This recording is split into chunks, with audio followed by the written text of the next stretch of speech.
Okay. Welcome, Ms. Pastor. There's a couple other guys. Like I said, I thought Michael said he was going to join us, but anyway, they can catch up later. So tonight for our agenda, we've got Glenn with going to talk to us about astrophotography, and then after that, we'll have Dave talk about some future SOAREX project ideas that we had. When you let us get away at 4 days at Eric's Cottage with a few days with guys, we come up with some really fantastic ideas. You guys should be there to see how the process works out. And then if there's any time permitting, we can have some questions and whatnot afterwards. So Dave, did you want to introduce our guest speaker tonight? Yep. How do I introduce Glenn? Oh, geez. Well, Glenn and I go way back. We were in the mid 2000s, towards the end of the 2000s. We belonged to a high power rocketry club called Napus, and that's how I met Glenn. And we've been friends ever since. We've been to all kinds of events, flying rockets in the States, up in Orangeville. And the club kind of went defunct in about 2014, 2015-ish. And we all went our separate ways. And this past year, there was a large rocket launch in the States that we used to go to. And some of the NAPAS members, got in touch with all of us and said, hey, why don't we go down as a reunion? And that's how I reconnected with Glenn and some of the other NAPAS members. And as we reconnected, I found out that Glenn has got this secret hobby that no one knew about, and it's really fascinating. So I asked him to come on the group and talk about what he's been doing, and because it's really fascinating, some of the stuff he does and some of the image he takes. So at that, Glenn, I'll turn it over to you, and you can run the show. Thank you, Dave, and glad to be here, everybody. It's funny because, this hobby, I'm still very much in my infancy, and with all the equipment I haven't really used it a lot, but I will show you what I have done over the last couple of years. Where I live in Northern Ontario, we have a lot of high trees, and a lot of times the weather doesn't cooperate for me. Now that I take during the summertime, I get up early for work, so it's hard to do astrophotography when you have to get up at 6 in the morning. And when I'm done at the beginning of November and take the winters off, then it's starting to get cold. So, I just do what I can. Anyhow, I guess since I was a kid, I've been fascinated with anything to do with flight or space. I used to bury my head in encyclopedias when I was 10 years old. I watched the Apollo 11 astronauts land on the moon when I was 8 years old. It just kind of burned in my mind. Anything to do with flight, period, I'm in. I love it. One of the greatest bucket lists I ever did is I was able to fly a plane, a Cessna, from the Muskoka Airport here to Billy Bishop with a flight instructor beside me who was dating my daughter at the time. So I did everything but land it. And it was just such a thrill. And I mean, I was already, because I'm so fascinated with it, I kind of knew what he was talking about. So anyhow, when Napus kind of stalled, and that was my main hobby at the time, and I went up north, I kind of needed something to fill the void. When I was 20 years ago, I bought my first telescope. And you might remember when we had the blackout in 2003. This was with just a simple basic telescope that you could view in. You didn't do astrophotography on it, but I was able to see the polar caps on the planet Mars because it was so dark out, and that just blew me away. I could see Jupiter and all the moons. I could see all the rings of Saturn, and you know, I could actually separate the rings. It was really cool. Then life got in the way, and here I am again. I'm semi-retired, and so this is what I spend my money on. So without further ado, I'll get to the show.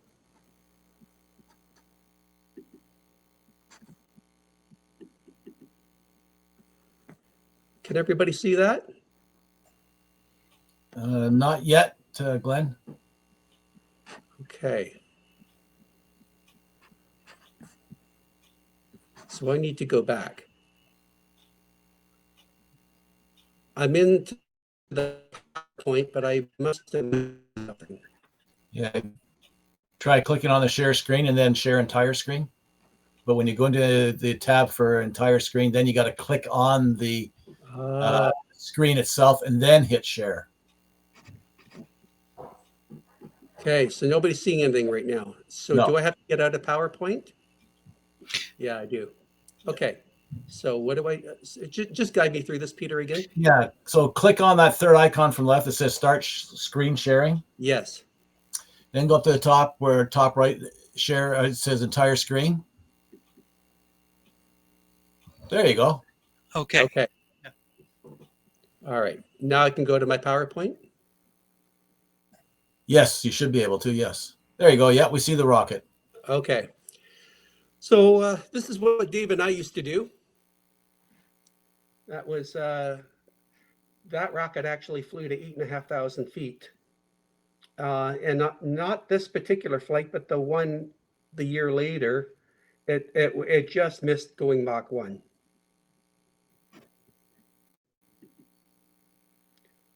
That one is 12 feet long. And the thing about these rockets, they'll go as high as you want to when you fly them in the States. It depends how thick your wallet is. And that's where it gets problematic. That was at LD, that was my first year at LDRS, Dave, when I got my level 2. So this is getting into my equipment. This is my favorite scope. I have 2 scopes and I have 1 camera on a tripod with a tracker. I used all 3. I've used 2 so far. This is a 102 millimeter refractor. It's a beautiful scope. It's made from a special type of glass. They're fairly expensive. A scope like this, just the bare bones scope, costs about $1,500, just because of the what they have to put into making the glass right. The elements, there's the colors that you see are actually true when you observe and do your astrophotography. So if you can see my pointer here, this is called a guide camera. This is also a scope. And its purpose is to lock onto a nearby star that you're observing. And when it locks onto it, it actually helps the scope track your object so that you can, so the object stays still in your field of view so you can photograph it. Because as you may know, our whole sky revolves around the star Polaris, which is the far end star, the Little Dipper. The Earth. So this gadget and the camera behind it, it's designed to compensate for the Earth's rotation, so that when you fix on an object like the Andromeda Galaxy, for example,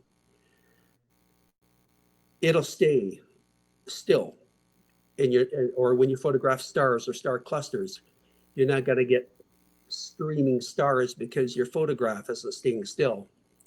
So that's pretty cool. This little box here, can everybody see the pointer that I'm using? Yes, we can, Glenn. Okay. Yep, it's working. This is a computer brain that controls everything. It's like it's based on a Raspberry Pi design, but it's made by ZWO Instruments, and it's specifically made for astrophotography. So it can't be programmed like a just a Raspberry Pi can, but it's based on the same platform. So this controls my mount. It controls my cameras. It controls the dew heaters that I have to put on the scope, especially in the wintertime to keep the moisture off the lenses. It controls my camera, and it controls my tablet, which is sort of my command center. I can control everything that the scope does through the tablet. So on a cold night, let's say, if I want to photograph something really cool, and I can stay in my truck and operate everything from my tablet once it's all set up.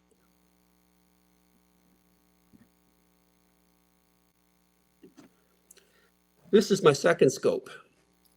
The first one was a refractor. This one's called a Cassegrain. It's a very different design, where my refractor has a very wide field of view, which allows me to really look deep into space. It's not necessarily high powered, but because of the wide field of view, I can capture some pretty neat things.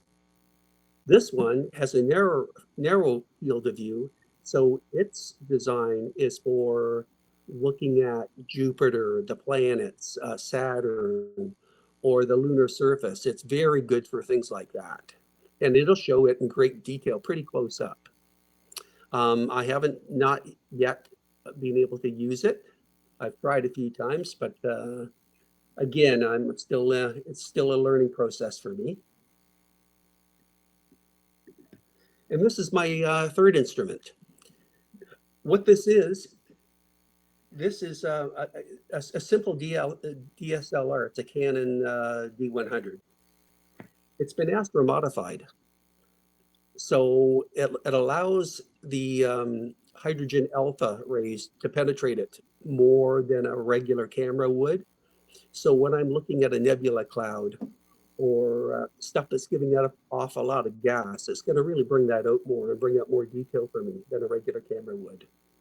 And I also have the filter where I can turn it back into a terrestrial camera anytime I want. I have various lenses that go on this camera, anywhere from a 14 millimeter lens for wide angle Milky Way photography to a 300 millimeter lens, which I was able to photograph the Orion Nebula with. This one here is a vintage 200 millimeter lens. This is called a move, shoot, move tracker, and it works just like my telescope mount does. You set it up, you point it to the star Polaris. I have a laser pointer and sort of a scope that helps me put Polaris in view and detail. And the difference between this one and the scope, and you have to set it up manually. Once it's all set up, the tracker does its job, but I have to look at everything from the live view screen on the back of the camera, but it still works fine.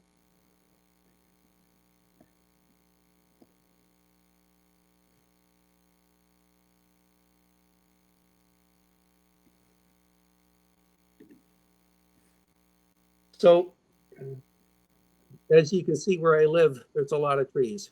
It really limits when I can look at the stars, unless I want to travel away and set everything up. I can do it. It takes me about an hour to set everything up properly, which makes it more of a challenge for me when it gets dark so early in the evening, and I want to shoot something. And it's mainly because I need to be more experienced at getting better at doing it. Once I get better at it, it'll be no big deal.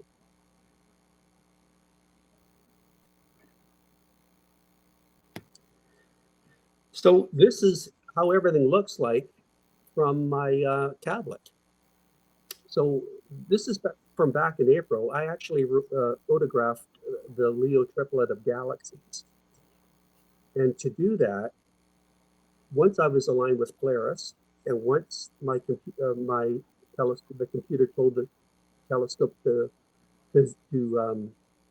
slew to the target, I had to set up my guide scope, my main camera, and once the guiding was in place, I started taking photographs.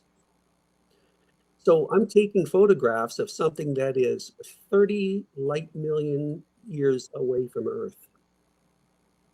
If you can fathom that. If anybody knows how much a light year is, that just blows you away. You're looking at stuff that may not even exist. You can't see this from the naked eye in the sky. So in order to make this image, I had to take 35 3-minute photos. And then I had to take another 35 dark photos. Dark photos is basically you put the lens cap on the telescope and you do the whole thing again. And what it does is it helps eliminate hot pixels or dead pixels in your camera to make the picture more clear. Once you do all that, you have to put it through a processor and stack them all together to give enough light and detail for your eyes to see it. But this is one photograph. This is one photograph. And these are 3 galaxies, each of them equally about 30 million light years away. And it's funny, this line here is probably a satellite going by. And of course, my processor would get rid of that in the future. This line here shows the how my guide scope is doing, and because it's a nice straight line, it means it's guiding really well.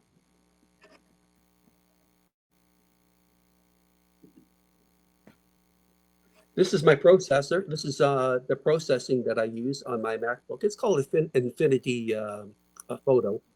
It's very similar to Adobe Photoshop. It works almost exactly the same. I like it because it has all the tools in one program. It has for astrophotography, not only do you need to process the photos, but you need a stacker, which actually takes all those individual photos, aligns them up, stacks them.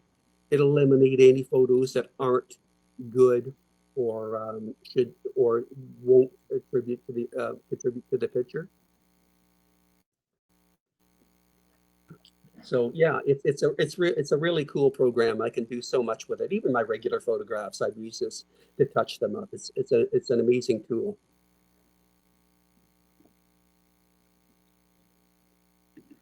These are some of the. This is an example of a Milky Way photography.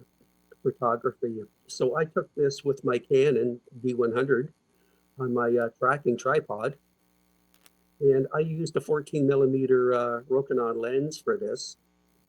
And this was photographed in June of 2023. And I mean, these were like 35 exposures, maybe about a minute long each, stacked and processed. And you know, when you look into the sky, usually in the height of summer, you might be able to see a bit of these veins through the sky of the core of the galaxy.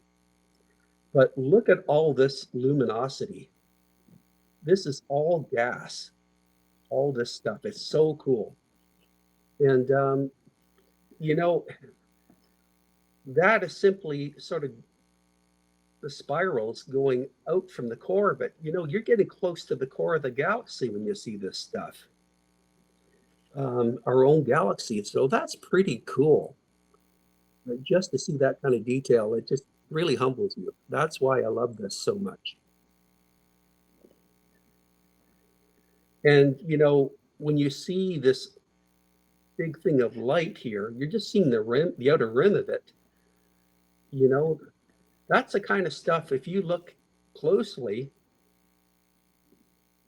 there's the core of the galaxy, of one of the galaxies of the Leo triplet. So that's what you're looking at.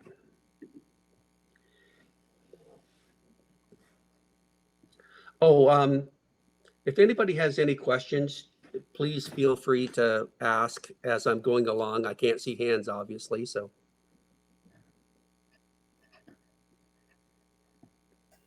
Eric has a question for you, Glenn. Okay. Glenn, the Canon that you use, you said it was modified for astrophotography, which I am somewhat familiar with. I'm curious, would that make a significant difference in a photograph like the one you just showed? You know, a very wide field of view. Would you get quite a bit more, you know, of the Milky Way in that, or would that be more for nebula? It's more for nebula. Okay. It's more for to bring out the more in nebula. Eric, I find that even though it's astro modified, I don't use it a lot. So the picture that I'm showing you right now, the Milky Way, Right. It was that filter was taken out. I mean, sorry, I was using the Like you're still using the modified D100, yeah, right? I was using it astro modified in this case, and that's why you're Right. seeing all this red. I had to do a lot of work to tone down all that extra what do you call it, HA, hydrogen alpha. Okay. It was almost too luminous. It was. I had to do a lot of work to tone it down. Huh. Okay. Okay. Very good. Thank you. Dave, you got a question?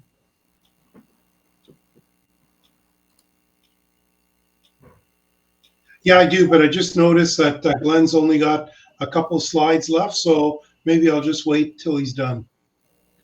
Okay. Okay. Sure.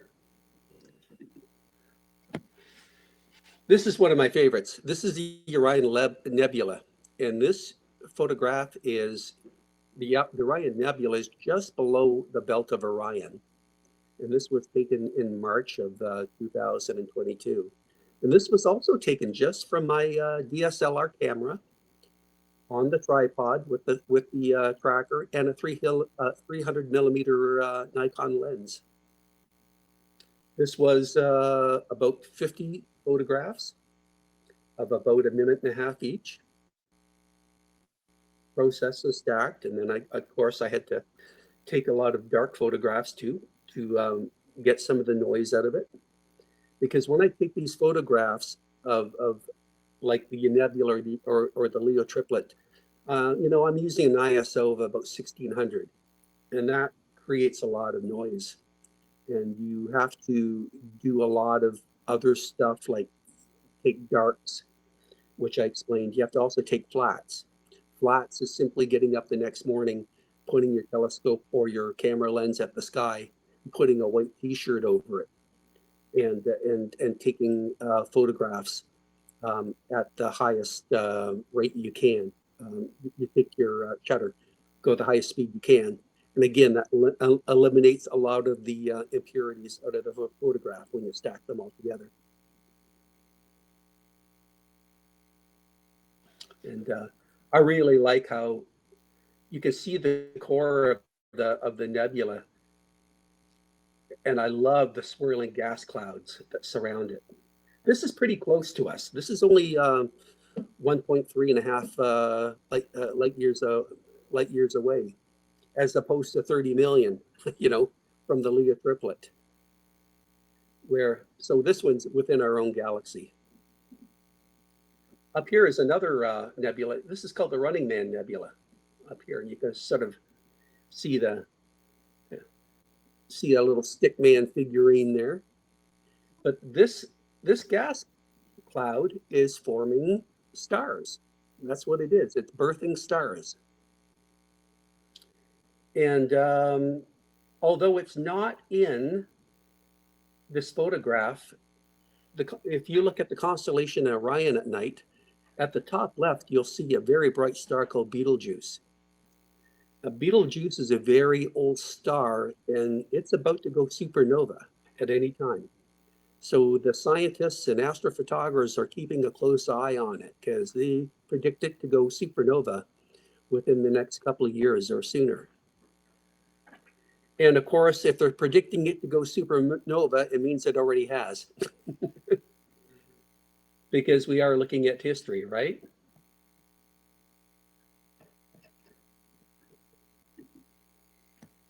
And then this is the Leo triplet. This is the one that I'm really proud of.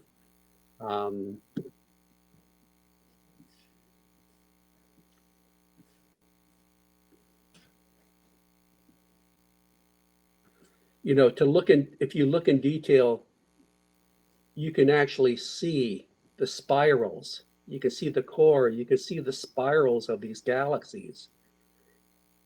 Each one of these galaxies is very similar in size to our own Milky Way galaxy. Look at that one. See the core and see the spirals? It just blows me away that I'm able to capture something like that 30 million light years away from our Earth with a simple amateur telescope. This is called the Hamburger Galaxy. And you're looking at it dead on. So this black thing in the middle is actually the spirals. You're looking at it head on. What's the bright star in the center there? Or what's the bright spot? I actually don't know. It's a very bright star. It might even be another galaxy out of focus, but I don't think so.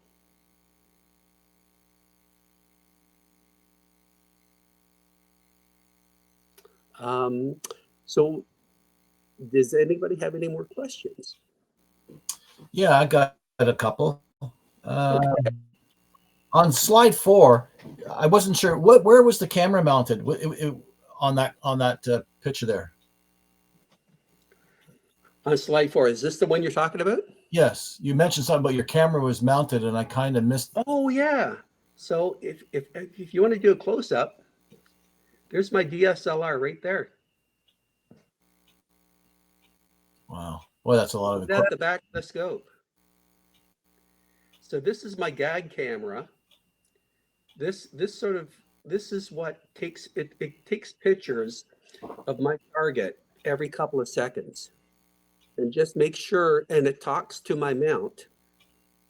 It talks to my computer, which talks to my mount, and it makes sure that the mount is keeping everything in line, and that I'm not going off my target. And this is my main camera that's actually doing the actual photography.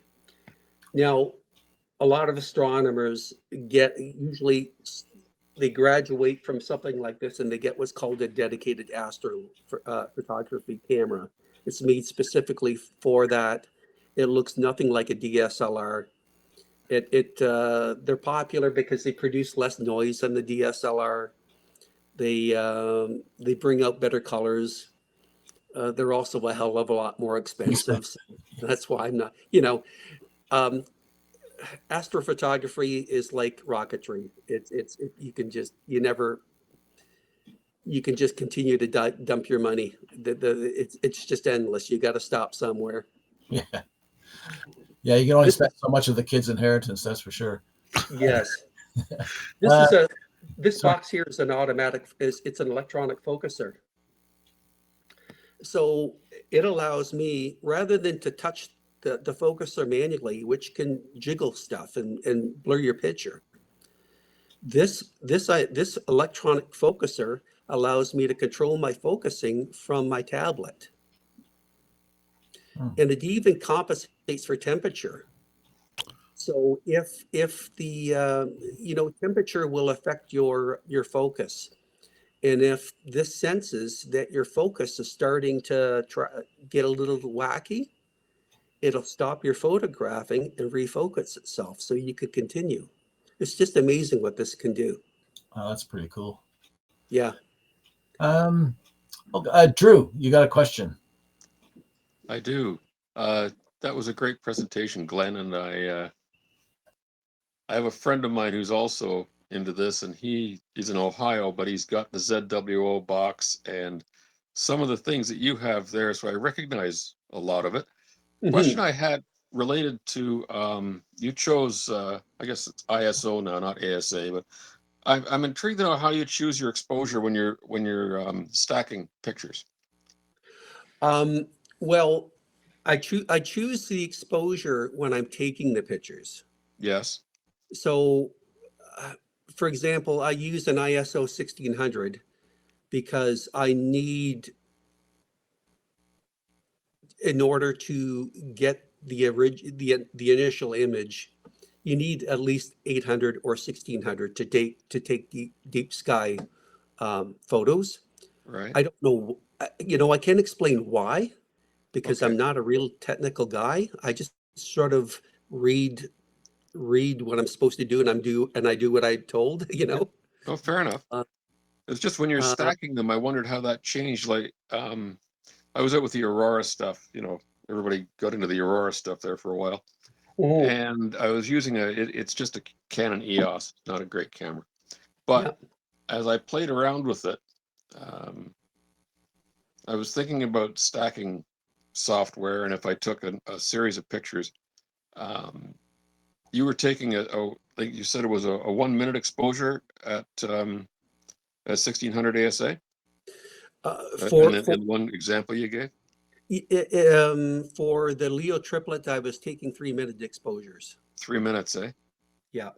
And then your stacker orients it and stacks each one on top of it. And I wonder, that must figure into the overall, like your final image is a result of 35 or 50 images stacked on top of each other. Exactly. Each one contributing to the brightness. Exactly. So you got a 1/35th exposure or a 1/50th exposure of a single shot. Yes. So I'm assuming there's a lot of trial and error involved, but I wondered if you had a method of doing that might save a little grief. Not really, because my learning curve is really needs to be improved a lot. So the process, right, as soon as your stacking is complete, then you have to work with the colors. Yeah. And what you want to do is you want to enhance everything as best as you can, Okay. and yet keep it natural. So with what happens is, like when you take a photograph of the Orion Nebula, here's a good example.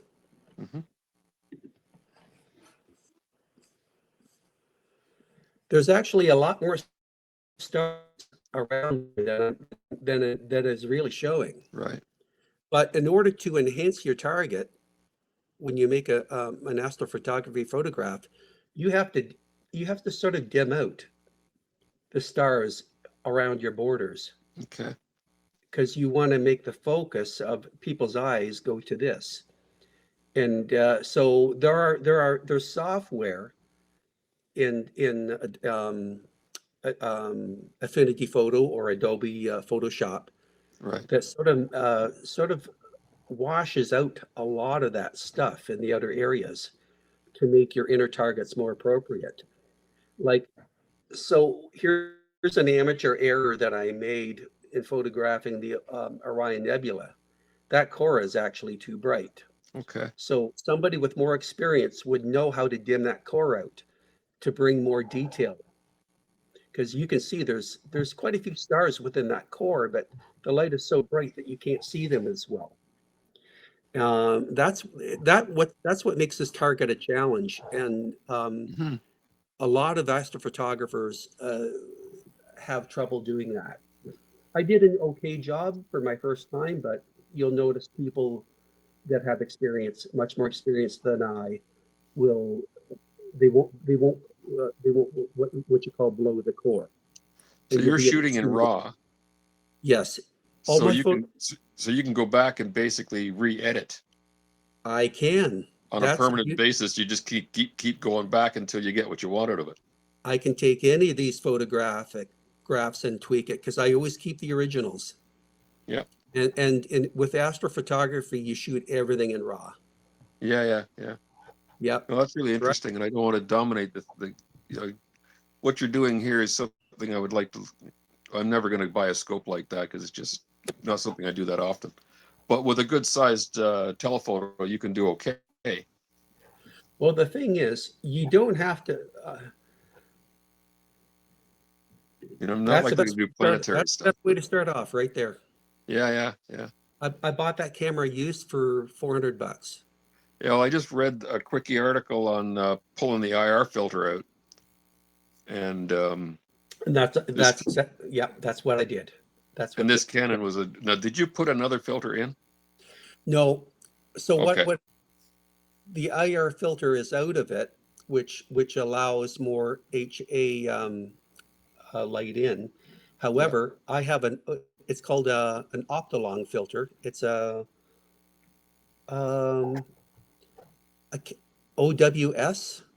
Mhm. I can't remember what it stands for, but basically it puts the white light balance back Okay. for terrestrial for photography. So you can turn a modified DSLR back into a terrestrial camera by Right. just clipping that filter in.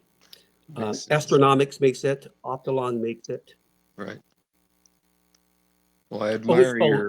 original OWB, original white balance. That's Yep. what it stands for. I admire your dedication to this, especially. How far up north are you? I live about 20 minutes north of Huntsville. I live on a lake called Clear Lake. Yeah, that's good and cold in the winter. Well, on the 40th anniversary of SETI, I say thank you for all of that. This is great. I love it. You're welcome. I'm glad I was able to present this to you. Okay, Dave, you're up next. Glenn, where do I start? Jeez. I told him, Glenn, I appreciate what you said, that you're just in awe. That Milky Way photograph you have, it's just the clarity and just the colors, and it just blows me away. I'm in awe that you could see that, and it really, you're right, it really puts you in perspective in the universe when you Really does. see that. And what's really cool is that some of the nebulas you took, which is a pinpoint in the sky, and you're able to resolve the colors from that. That is just incredible. I know. That just blows me away. But anyway, I'll just tell you, it's just this. I really appreciate what you said, that some of these photographs leaves you in awe. But anyway, one of my questions, I've got a bunch of questions here. One is the weight. If you look at that setup you have, I notice that there's a huge counterweight. That thing must weigh a ton, must be very heavy. It is. And this is the light. I'm using the lightest mount that I can for a unit like this. The mount itself, without the telescope, weighs 35 pounds. Everything, the mount, the telescope, and all the equipment on it that you see here weighs about 50 pounds. Yeah, because I'm thinking just the drive to move that camera and to hold it in a position, that's got to be a fairly robust drive to actually keep that in one place. Does this thing draw a lot of current? Like the power consumption of that mount, is it huge? Is it large? It's about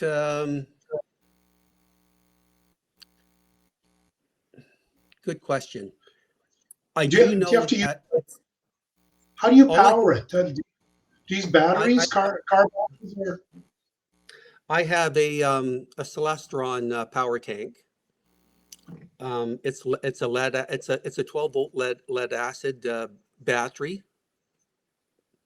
and it solely powers my mount. And how long would that battery last? It would last 12 hours. Okay, so it's pretty.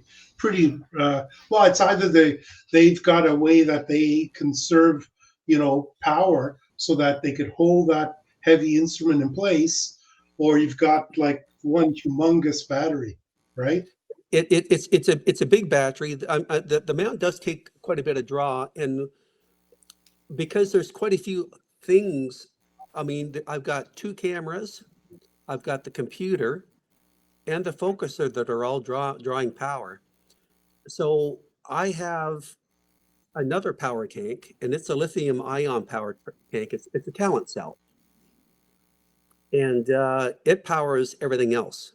So you always want to have your mount have its own dedicated power, just for, like you said, Dave, it does have quite a draw. Everything else can Yeah, be powered I by my talent. yeah, because I see that thing is huge. Because I kind of have ran across a problem with a little a mount I made for tracking the sun during the solar eclipse, and I was just using little servos, and man, that thing sucked back a lot of power, holding Yep. just, and it's not pounds, it's like hundreds of grams, like half a kilogram, just holding that in a position. Anyway, that's cool. So my next question is about temperature and humidity. Yeah. Does the camera compensate for like temperature, or obviously on a cold night you're going to see better because there's less garbage in the air, but what about moisture like humidity? Exactly. And this is why, see this, Dave? Yeah. That's a dew heater. So Oh, okay. that's giving heat to my lenses. And I have them also, even though it's not showing in the picture, there's also one that goes right at the lens of my telescope, and another one that goes right at the lens of my guide scope. And So I was going to say your optics are always maintained at one temperature to make Yes. sure that you're not getting any bending or what's it called, spherical because of the bending of the light, because the Right. glass distorts. Yes. Spherical aberration. Yeah, I remember doing that in optics. Stacking. Next question about stacking. Now, Yeah. Drew mentioned one of the questions I was going to ask, and I missed what you said about the exposure. You said you're taking 3-minute long exposures, right? 35 pictures, Yep. right? Now in that, if you're taking a 3-minute exposure, this mount has got to be so precise to track the movement of the earth. So exactly, because any little slight displacement of this camera, it's going to blur the entire image you're going to get. That's exactly right, Dave. So that's why when you're photographing something like the Leo triplet or the Andromeda galaxy or another deep space object, this thing here is very important. You can the mount will track without it, but it won't do a precise enough job Okay, got it. without this scope. And this is a guide camera that sticks on the end of it. Right. What about vibration? Is it sensitive enough that if you walk around it, it's going to blur the image, or if you jump up and down, or a car drives by? How sensitive is it to vibration? It's not too sensitive. I guess the thing that would affect it more than anything is a heavy wind. Okay. But Okay, and there's a lot of weight there, so it's pretty solid. Okay, and the last question, as Drew said, monopolizing your time here. Last question about the alignment. You said you align it on Polaris. So you're doing a 1-star alignment. Now, it must have a GPS where it gets the time and location. It must have a pretty good GPS, right? Yes, On it it's to know. yeah. And what it does, the computer gets all that information from my tablet.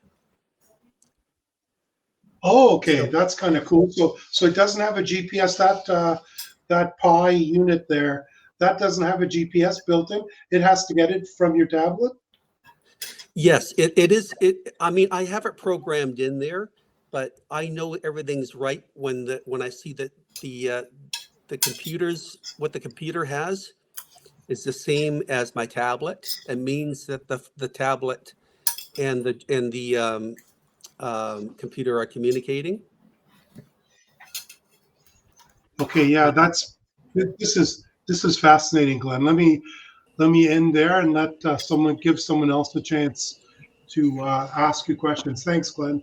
You're welcome. Yeah, I guess I'm too kind, Dave, to let you and Drew carry on. Okay, a couple more. We got a couple more people asking questions here. Joe, go ahead. I know you've been waiting a long time.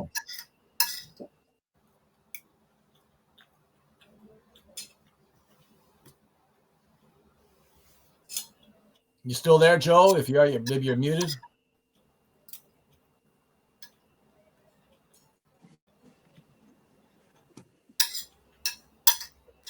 Okay, let's go over to. Oh, you there, Joe? No. Okay, let's go to Hassan and maybe Joe will come back. Okay, bit of a personal question. Are you related to Ken Iverson by any chance? No. Okay, famous computer scientist. No, there's not too many of us around in my clan. Oh, okay. Um, yeah, I have a lot of questions on astrophotography too, but I think Dave covered quite a bit of them. So I'll just sit still then. Thank you. Okay, Joe, you're here now? Yeah, can you guys hear me? Yep. Okay, great. Glenn, first of all, thank you for the presentation. That was fantastic. The pictures were amazing. Thank you. The picking up from Dave when he was asking about alignment, that larger refractor that you've got there, is the guide scope that you've got there, is it doing the polar alignment? No, it's not. It's actually doing the tracking after everything is aligned. Okay. So what happens? The computer actually, I have to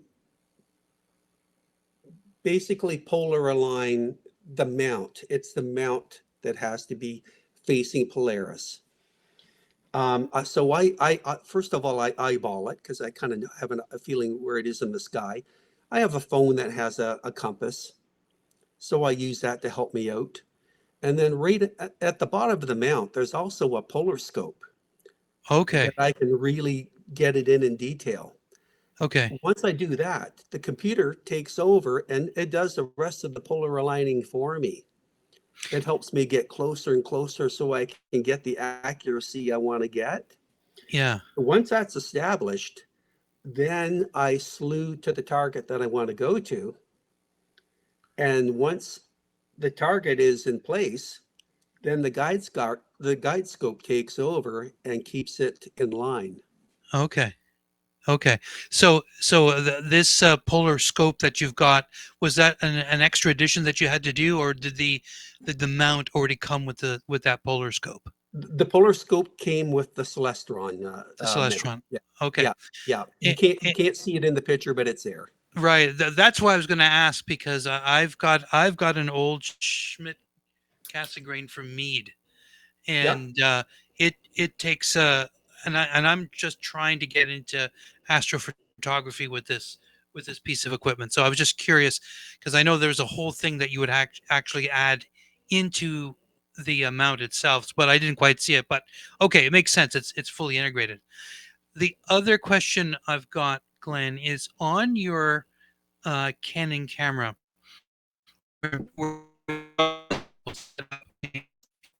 Small tracking motor that it's, or that small tracking tripod that you've got it on there.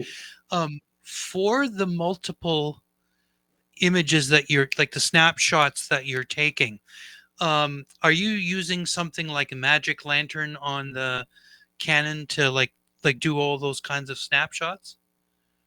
No, No. no, I'm not. When I take those snapshots, first of all, when I photographed the Orion Nebula, I didn't have I relied strictly on the tracker, Okay. and I didn't have a guide scope like I did Okay. on the telescopes, and it's because of that I could only take 1 minute exposures. Right. Okay. If I took any longer than 1 minute exposures, everything would blur. Okay. So, Okay.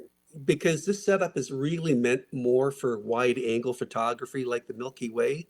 Right. So, for me to put a 300 millimeter lens on that thing with all that weight and actually photograph the Orion Nebula is pretty awesome, because I really pushed that equipment to its limit for it Right. to Right. do. Right. Okay.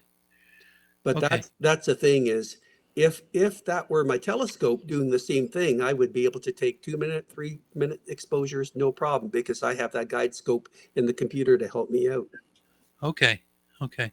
So, but when you did the photographs with the Canon strictly, Yep.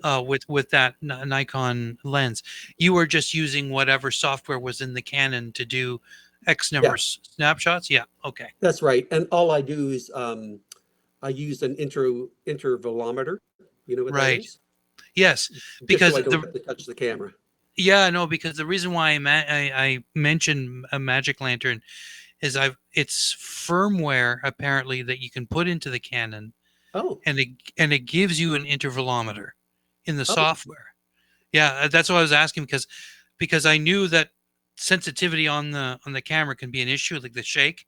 And so yep. I know a lot of people do use, like, you've got the remote button and you can go click click click, or you can have, is it Newer is one of the ones that make an intervalometer, but Uh-huh. apparently the software magic lantern that you can put in the Canon can also do it. So I was just curious how you were doing it. Yeah. Oh, wasn't even familiar with that. Yeah. Cool. Yeah. I just learned about it like a couple of months ago. So yeah. Okay. No, that's it, Glenn. That's great. Great. Okay, Glenn, I got a question. What determines how many pictures you take? Like you mentioned, like you take 35 pictures of something, but what do you sometimes only take 20, or do you take more or less, or what determines that? I guess it depends on the detail that you want to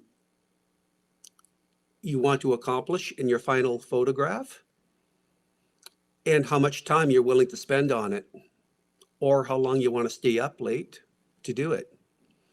Um, for me, um, 35 is good. If I'm doing a deep space object, I mean, some people do 50, some people do 100.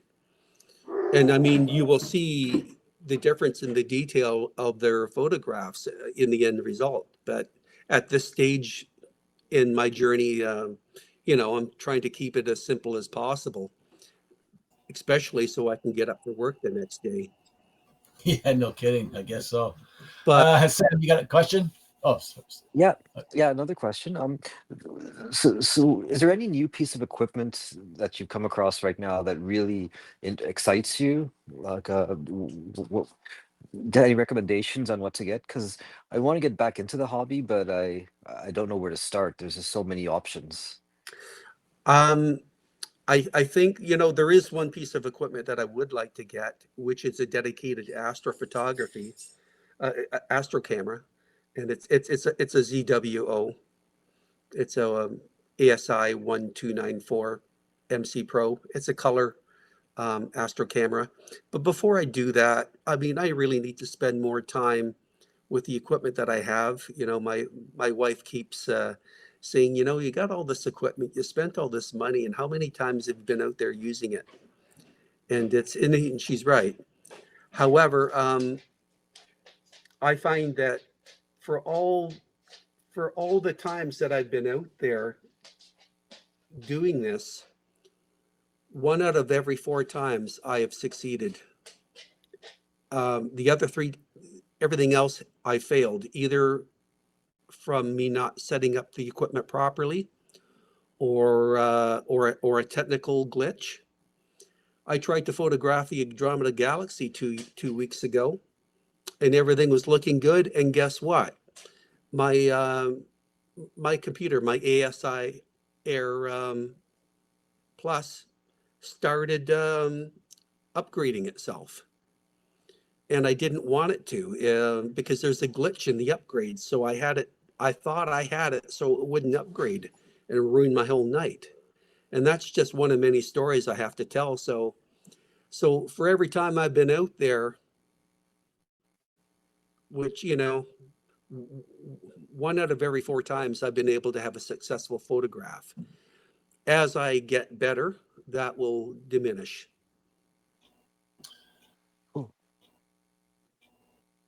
Okay, Eric's up next with a question. Yes, Glenn, any comments or opinions from yourself on yet another very popular ZWO product these days, the C-Star line, of course, the S50 and now the upcoming S30. Do you have any experience or input on that as a starter into the astrophotography Well, hobby? I can tell you that I belong to a forum, a club, and these people are a lot more experienced than I am. That I've learned a lot from them. They have a lot of setups similar to I have, and they got their hands on these these C-Stars, and they're using them more than they are their equipment that costs 10 times as much. And it's because it's so simple to use. It does everything for you, and it's still putting out some pretty nice photographs. So I think it's great because it just allows more people to be introduced to the hobby of astrophotography. Right. And you can pick one up for $700. Yeah, well, I just noticed the S30 is a pre-sale, but it's $350 is the introductory price at US probably. But yeah, I mean, to me, it's like the analogy is popping a CD into your hi-fi system at home back in the late 80s or whatever versus somebody who is tuning their analog setup for decades of experience tweaking the amps and the tubes and whatever else, right? So that's what it seems to be similar to. So okay, all right, well, yeah, I think it is an interesting way of getting familiar with it, getting your dipping your toes in for not a lot of money. So I mean, a lot of the diehards will look at it and see it's a cheater device, and I don't Sure. look at it that way at all. And Yeah. I mean, I wish if it gets I'd more known people about- interested, then why not, right? Absolutely. I mean, Yeah. I've already told you how how I've had a high failure rate with my equipment, and it's a big learning curve. It really is. And if you're not out there a lot doing it, so that you can keep it fresh in your mind, that's where it's hard. So the C-Star does take a lot of that frustration out of it. Right.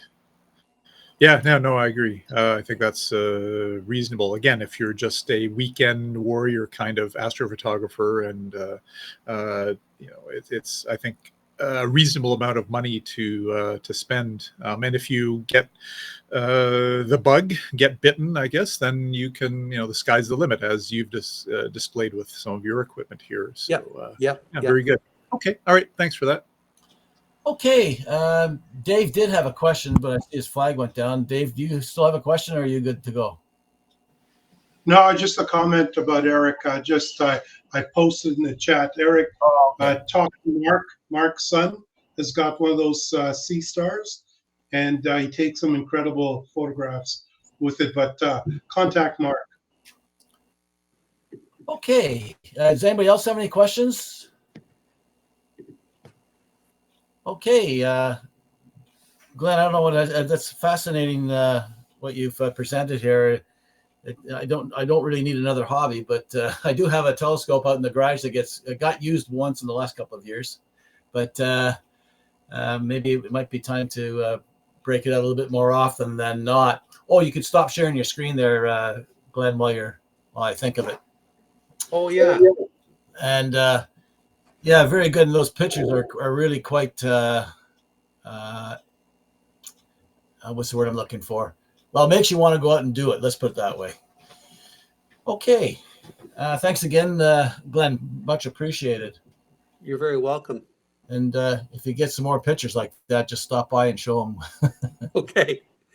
Well, you know what I'll do is if I get some good ones, I'll forward them to Dave and he can share them with you guys. Okay. Well, that would be great. Thank you very much. Welcome. Okay. Speaking of Dave, Dave, you're up next. Sure.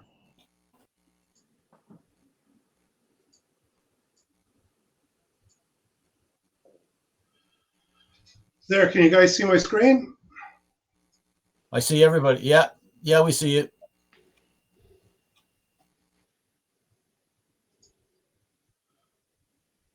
Okay, so what I want to do is I just want to go over some of the things we had. This is not a report. This is not a summary of the cottage, the event that we went up at Eric's cottage. Eric is putting together a presentation about that. But what I want to do is just talk about some of the projects that Peter and I had quite a few late nights sitting around. By the way, Peter, he gets very creative once he has one or two Jamesons. He gets quite creative. So we sat around and we talked about a lot of stuff. Charlie, Gabe, and Kevin. We got some really good input about some of the projects we've been working on and what kind of things we should do. So I thought, let me just put together a summary of a couple of the projects we had talked about to see if there's any interest. Now, I don't want this to be an architecture meeting. We're not going to architect a kit or architect a project here. We're just going to introduce the project, and if there's any interest, I would say we spin off a group of people that would go off and work on this project and maybe bring it through to a kit. Okay, so COVID really messed us up with our kits and our projects. If you look at the DCR, that took a long time for us to crank out. Everyone, please make sure your mic's muted. Yeah, because I could hear someone breathing into their microphone. So anyway, it really put a kibosh. But before SOAREX, we would have at least one, maybe two buildathons a year. And so that's been, put in the back burner, and we haven't been doing much. So we thought we need to get back to that. So this is kit number one we're talking about, and this is coming from Peter's Active Probe. I don't know if active, we had a lot of discussion about the word active. So I don't know if it's an active or RF probe, but it's a probe.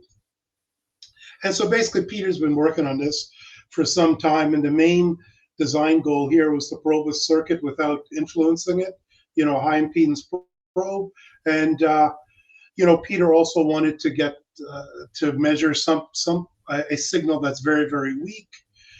And so we just discussed a couple possible architectures and concepts, and, there's a suggestion from Charlie, and it turns out that what he had suggested is just basically an improvement to what Peter and I were already doing. Like with the Phoenix, Peter would add a turn to a transformer and to measure the characteristics of a crystal filter.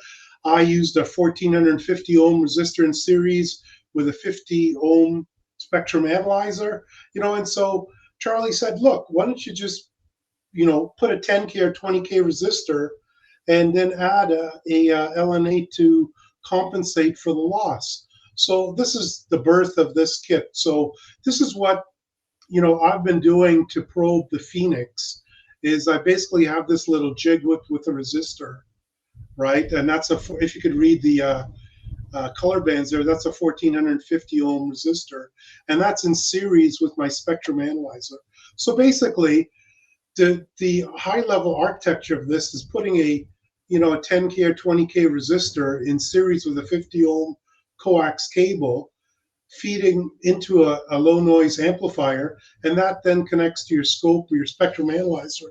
And this here acts as a attenuator, and it's not going to load the circuit down. So, so in terms of timelines, how do we bring this forward? So this is what Peter and I talked about. So we need a proof of concept. We need to test and verify and prototype a design. We were targeting to maybe have a buildathon sometime in March. Hopefully get the kit, fully flushed out by February. So that gives us about a month to figure out the parts and the manuals and all that kind of stuff. But our ultimate goal is to take this forward at FDIM in May in 2025. So basically, to go forward here, we need a working group. And first of all, we need to find out who would be interested in this as a kit. Now, Peter, if you could just, I can't see a show of hands. Maybe if you can, people can raise their hands if they would be interested in this as a kit. And maybe you could just make a note of how many people would be interested in this type of a probe as a kit. Yeah, I'll do that, Dave. I'll make notes of it now.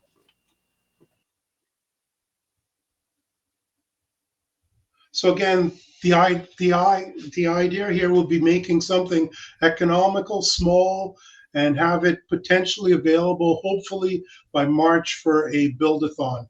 So that's what the high level of timelines is. So, okay, has everyone had a chance to raise their hands? Yeah, I think so. Okay, if you could lower your hands now. Okay, so now the next question is, who'd be interested in helping design, test, prototype the kit? Now, before you commit, note the timeline, because it's now, almost December, and we want to have this, have a POC completed by, end of January, which is 2 months away. So Peter, if you could just make a note of who would be interested in playing a role in helping us develop this. And what my intention is here is that going forward, what we would do, we'd set up maybe some meetings off of the SOAREX main group, where those who are interested in flushing this kit out, we could start working and finalizing the design, figuring out who does what, and we could go forward. Okay, so kit number 2. This was something that Charlie and talked to us about, and both Peter and myself have been playing around with the backplane concept of a backplane radio. So the main design goal here is to have a generic plane which we're going to plug modules in. So for example, we could start off, we could plug in, say, a DCR radio module and a speaker module, right? Maybe, if someone wants to come along and say, hey, you know what, that speaker module is horrible, we need to have better filtering or have DSP in the audio, well, maybe we add a board to it to do that DSP. We could construct, for example, SDR receive modules, SDR transmit modules, and we want to design this so it's flexible enough that in the future we could add different components to it. And the nice thing about this is, if a module is not working well or there's an enhancement with it, we just replace that module. We're not throwing away the baby with the bathwater. We're not throwing away the whole thing. We're only just replacing one module. So, and I just brought this up. This is the Born Again LBS. Remember we did that Let's Build Something radio based on Pete Giuliano. I call this the BALBS, the Born Again LBS, and it's a backplane. Okay, so this turned out to be horrible. Just a ton of noise, didn't work very, very well, and you know, it was a terrible design. But now with my Z80, you know, I'm using a 10 megahertz clock across this uh, computer here, and it works flawless. No problems, no noise. Everything works perfectly fine. So I think it's possible. It's just, you know, it's how do you design it? And so again, here's the architecture. You got your back plane here, and you're going to plug in modules. And Peter and I just threw out a couple of modules here, but it could be anything. You know, it could be almost anything. We want to keep it modular, flexible. So maybe the first buildathon, we start off with building one module, and the back plane. So timelines. So there's a lot to be done here. You know, this could be, you know, potentially our second kit, maybe for the fall in 2025, and it depends if we're going to kit this. I know that Peter and I are certainly interested in doing this. So regardless if no one else is interested in this as a project, I think Peter and I are going to probably continue to work on this. But you know, and again, let's come back and so who would be interested in something like this as a kit? Maybe if you could raise your hand.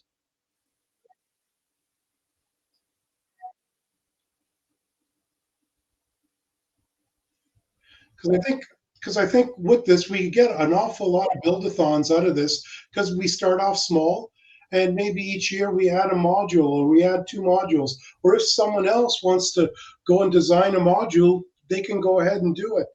You know, keep the architecture open and flexible so that we could build a multi-band radio, you know. Peter, have you got a good, have you did a count on who's interested in a kit?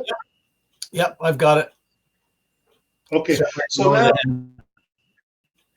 so now question number 2, if everyone could lower their hands. So the second question now is, who would be interested in helping to design, test, prototype this kit? And before you commit, note this is a very complex. It's especially if we look at an SDR based radio, that's going to be very complex, a lot of software. This is a great opportunity for if you want to get into designing PCBs and you want to get more into software, you want to get into like designing things. I think this is a great mentoring opportunity. You know, we could have a bunch of people who are, you know, participating, and maybe someone is going to be guiding them. Dave, I have a question though. Yeah. Digital backplanes are there because you have a large number of wires in the bus. For analog, Yeah. you only have one wire typically between stages. So why do you need a digital backplane? Well, Hassan, as I said, I don't want to architect this now. If you want to be part of the working group, and where we're going to talk about things like that, we'll have a subsequent meeting and we'll flush out a design. We're not saying we're doing this. We're saying who's interested in helping us to design, test, and prototype this. So we would certainly be interested in your feedback or your, you know, input in terms of designing this. Okay, I think the basic idea is good though. Modularity. That's a right. good project to have. It's just a matter of like execution. And as I said, I don't want to get into an architecture discussion here. I'm just introducing the concepts and just seeing who's interested in it. Okay, so Peter, you got enough hands there? You made note of I think I know. I got three. Now, are these questions that are these hands raising to help? That's Kevin and Charlie there. Okay, so now, so Raising to help. Okay. couple Yeah, housekeeping help. things. Yeah. Okay.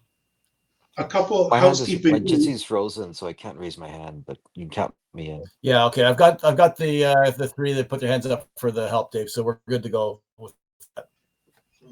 Okay, so a couple things here, housekeeping things. I noticed a couple people have been asking about the SIGs gen. I think there's a handful of people interested in building a one of the original Park SIG gens, signal generators. Um, I I'm not sure how we would do this, but the thinking is we just make the Gerbers, the parts list, and the manual available, and you could go order the boards, order the parts, make it available. But it could be another build-a-thon if there's sufficient people. But the problem is going to be who's going to organize this, because we've already done that. So, we think the RF probe should be our next build-a-thon, provided we get people to help us. But we'd rather not do a SIGGEN as a build-a-thon because we've already done it. So I don't know, maybe at the end, let's come back and let's hear what other people think about the SIGGEN. So let's just put a pin in that. And when I get done, I only have a couple more slides, and then we'll just talk about the SIGGEN. So one of the things that we had talked about, because we had such a great time at Eric's Cottage, is that we wanted to do a one-day in March.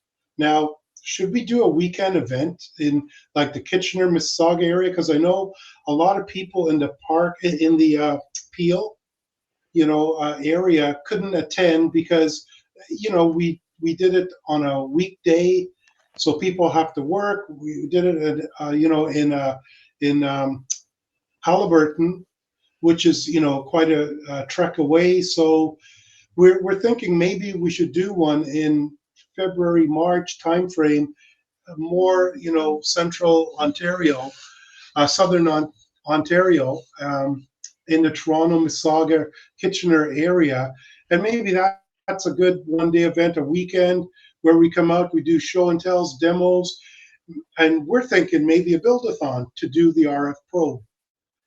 But maybe we could meet at dinner. We could go out for we go out for dinner.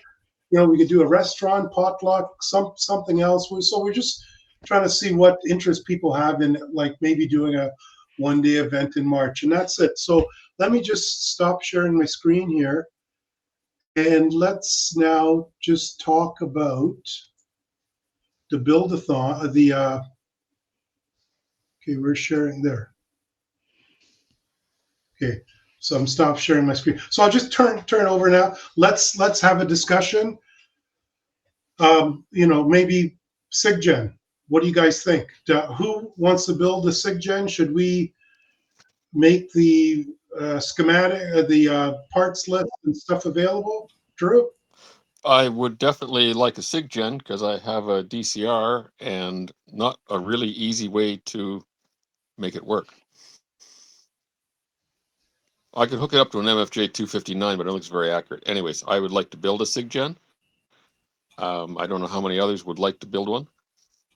I think, Dave, the idea of if we make all the documentation, the Gerber, all that kind of stuff available, find out from everybody over the next period of time of who would like to build a SIGGEN. If there's say up to 5, we know exactly what's going to happen. You just order from JCPL the boards, and that's a cheap thing. But I don't think we should have a build-a-thon on it. But No. but I think we should do what we can to make all the information available for who's interested in doing it. San, you have a comment? I don't know if a promise that the next project I build, I'm going to put a really kick-ass user interface because I'm sick of these like LCD screens. Like even the 3D printers, like the high-end models have the equivalent of like an iPod, like a phone style interface with a touch screen. Yep. And even especially with the SIGGEN, because you're always tweaking. And it's a soft skill, but why don't we try it one time? Because it would be so damn useful and so much fun to use. Hassan, it's cost and complexity. So Okay, the software required to drive a touch screen and to have a GUI, a graphic GUI, it's a tremendous amount of software development. LCD is trivial. It's a lot easier to bring to market than a actual touchscreen LCD. Sure, it's doable, but who's going to write the code for that? I don't think that's I don't think that's relevant anymore. I mean, in this day and age, you can buy ready-made. You can buy an entire tablet for $50, and a touchscreen is like a fraction of that. And the software, you don't even need like low-level programming. You can do high-level stuff. All you have to do is interface it to your microcontroller somehow, which is not that hard. I mean, Bluetooth or whatever. So I think we should explore that because I mean we're stuck in the past, and when it comes to LCD You know, screens, and that's actually harder than any modern interface. well, that's an interesting thought, Hassan. If somebody wants to take that on as a lead and then try to find a working group to develop something like that, then I think it's a good idea. Yeah, and if you up our game once, then all our projects will benefit. Because Yeah. we mean, Just have so to, that's my thought. well, head it up, Hassan, and then find a working group. That'd be an interesting project for sure. Charlie, you got a comment? So a couple of comments. I somewhat agree with us then, although I think the user interface really depends on what it is that you're trying to see. What's the information that you want? If you're really just looking at, a numeric display of what frequency you're generating, for instance, an LCD is perfectly fine for doing that and simple.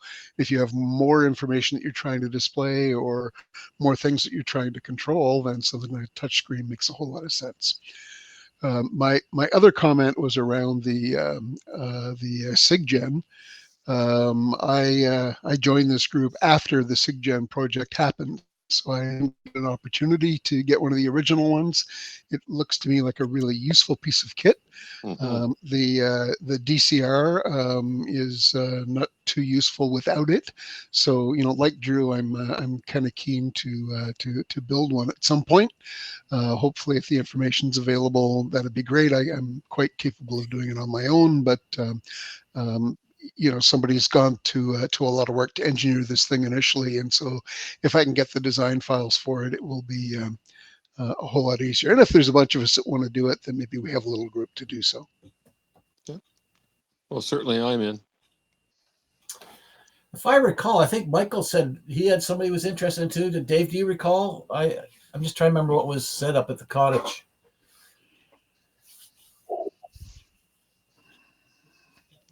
I know Michael was asking about pricing for it on SOAREX. So I don't know if he built one. I don't think he built one. So I know he's got a DCR kit. So he's probably looking at building one. By the way, Charlie, I posted the GitHub link to the code for the SIGGEN. It's in the chat window. Where's the manual for it? Where do we stash in the manual files? Who wrote It should be there as well, Peter.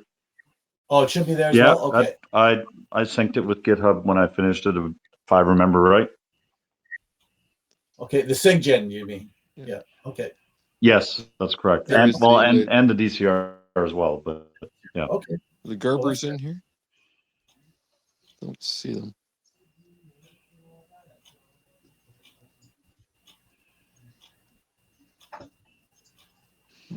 No, my GitHub is software alone. It doesn't have the hardware because I didn't do the hard. I did the original design, the original prototype, the design, and Kelly Gray, I think his name's Gray, right? Last name Gray.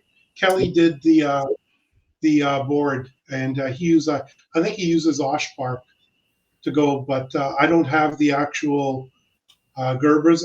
Ken did find them. So Ken did find all the Gerbers and the manuals. He found everything for the SIGGEN. Okay. Well, Kevin just said he uploaded. Where'd you say you uploaded it to, Kevin? I thought I synced it with Dave's GitHub, but I'd have to go check my laptop for sure. If not, I have a copy of it for sure. Okay. Not a problem. Of course, then, maybe that's why we started the conversation up there about where we're going to store all. Where do we store all this stuff? Yeah, exactly. Well, it's So here we are again. We still haven't got a decision on that yet either, have we? Or did we decide? I can't remember. No, we didn't. Not that I remember, but Cherry.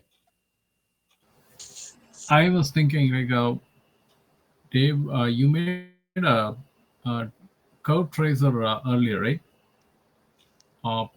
Is that a good candidate for the buildathon? Yeah, that would need someone. It's not plug and play.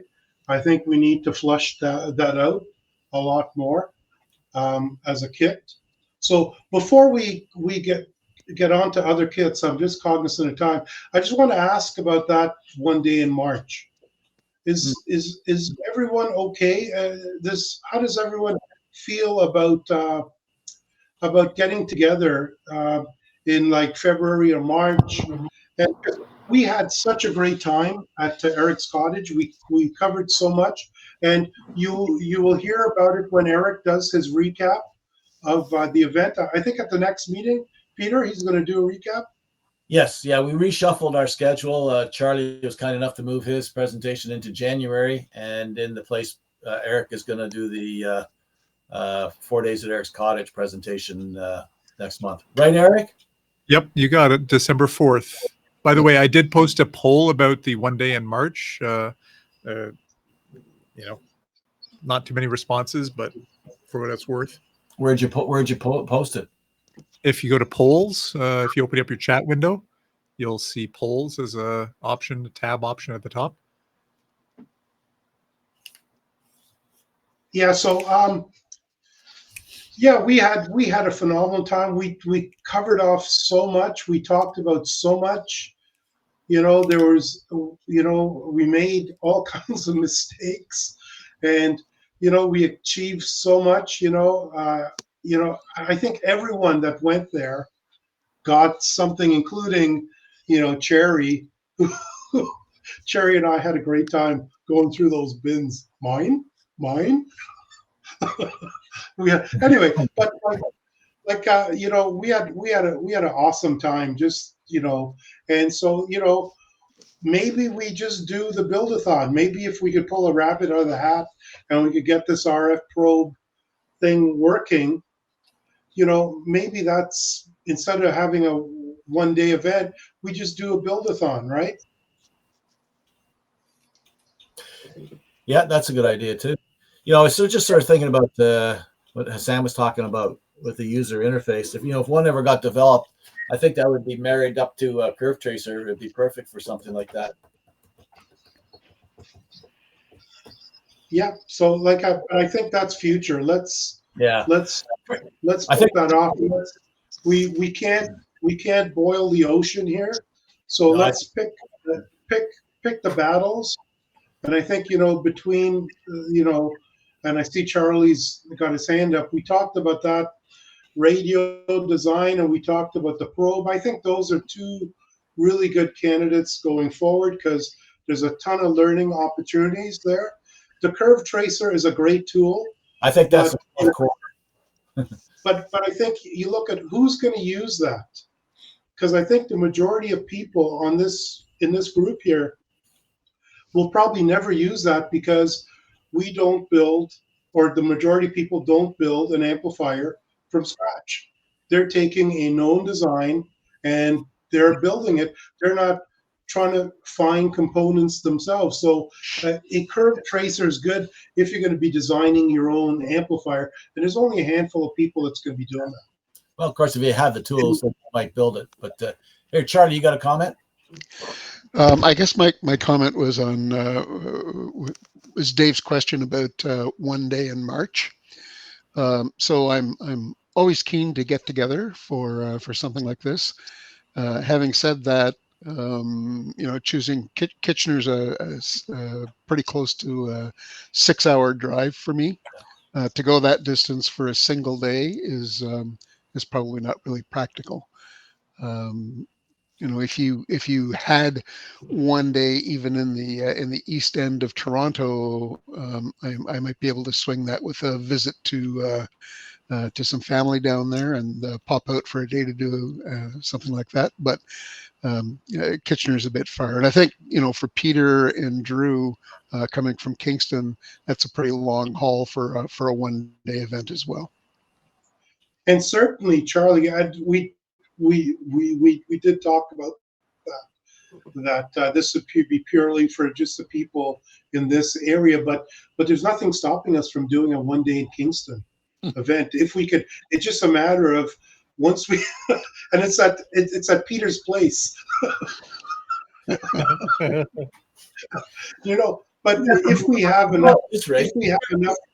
if we have enough people, you know, why not? Because all we need is 6 or 8 people, and you know that works out quite nicely. You know, so we could do these, you know, anywhere, and it'd be good to do them once in a while. Maybe, you know, the Active Pro Buildathon, we do one in Kingston.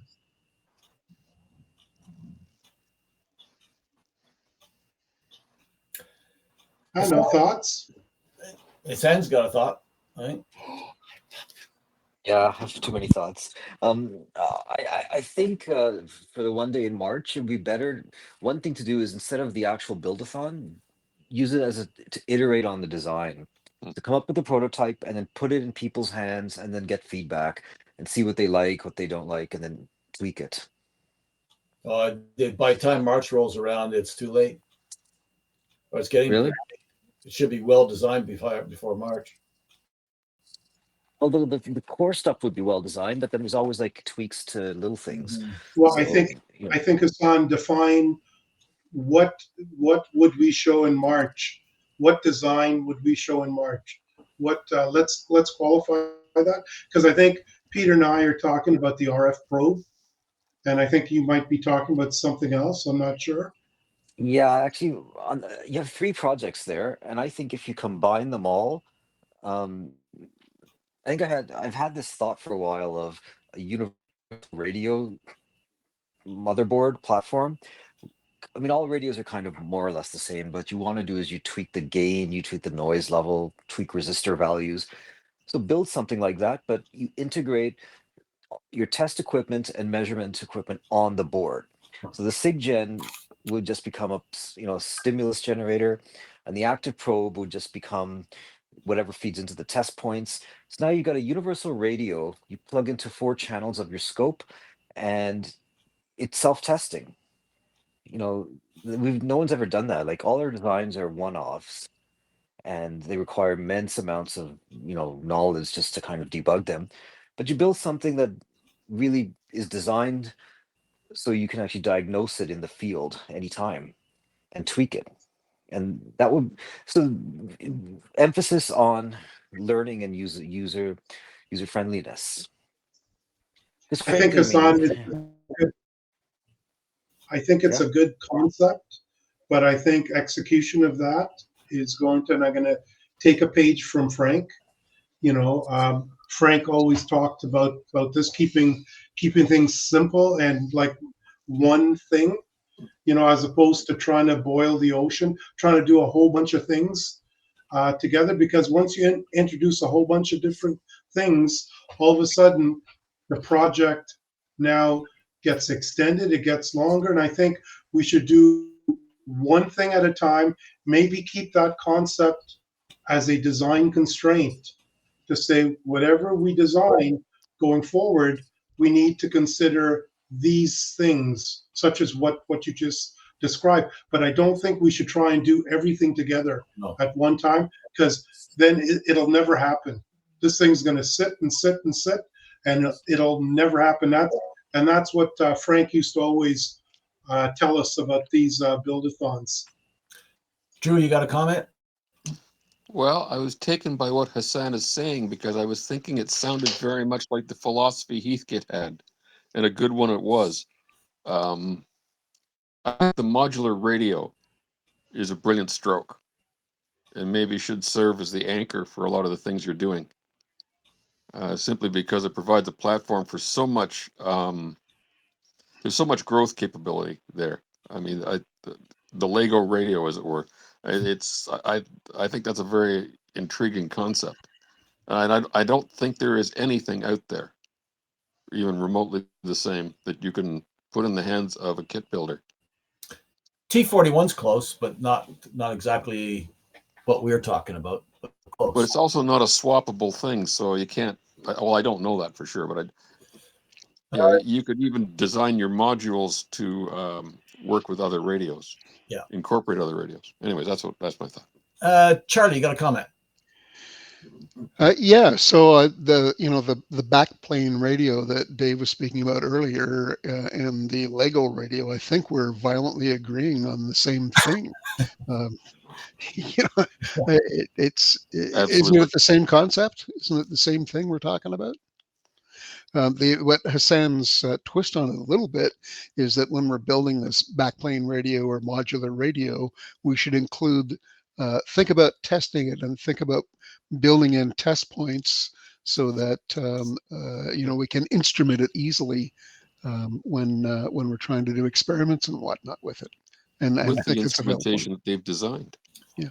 Well, I think Hassan had also said, build it together, build the radio and build the RF probe together as one project. That's what I was reacting to.